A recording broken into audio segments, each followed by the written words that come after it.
So in today's video, we're going to go ahead and continue our kind of study of Riemann sums for definite integrals.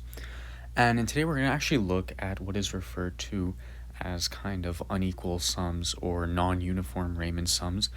And we're just going to continue looking at this example over here, the integral from 0 to 2 of negative x squared plus 8 dx. And in the previous video, or videos I should say, we looked at how we can use a left Riemann sum and how we can also use a right Riemann sum. Well, actually, this one would be the left Riemann sum, right? And then this one over here would be the right Riemann sum.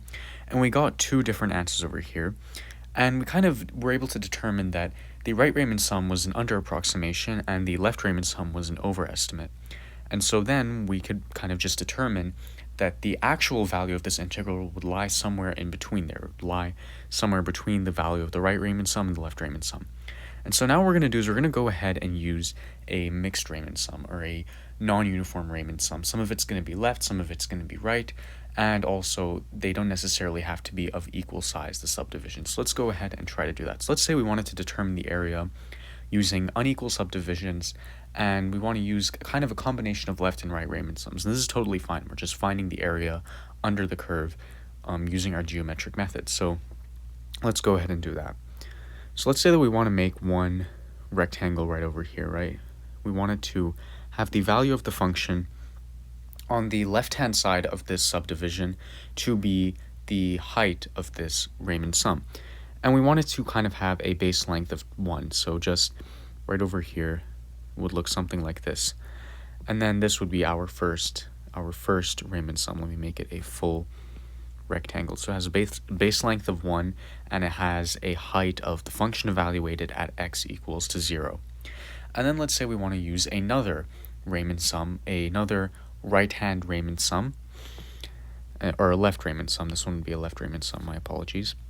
But this time we wanted to have a base length of 0.5. So now we don't have that kind of uniform sort of same base length for each of these Riemann sums. It's no longer equal subdivisions. So what we can do is we can make this one have a base length of 0.5, right? And that's our second Riemann sum right over there. And we again used a left Riemann sum. And so the height is going to be the value of the function at x equals 1. And then finally, let's say we want to use maybe a right Riemann sum now, and we still want the base length to be 0.5, so we can just say that this would be the height of our final Riemann sum, and here is the base right over here, again 0.5, and now what we can do is just sum all these areas up. So we used a combination of left and right Riemann sums, and we used an unequal subdivision. So this is definitely not a uniform Riemann sum. It's not all left Riemann sums or right Riemann sums, and the base length is different for each of these ones. And so let's determine the area of this first rectangle right over here. So this area, right, is going to be equal to the base, which is 1, times the height, which is the function evaluated at x equals 0, so f of 0. And we're going to simplify this in a moment. And then this next rectangle right over here, this is a left Riemann sum again, but this time it has a base length of 0.5, and it is going to have a height of f of positive 1, right? F of 1. Let me just fix that. F of 1.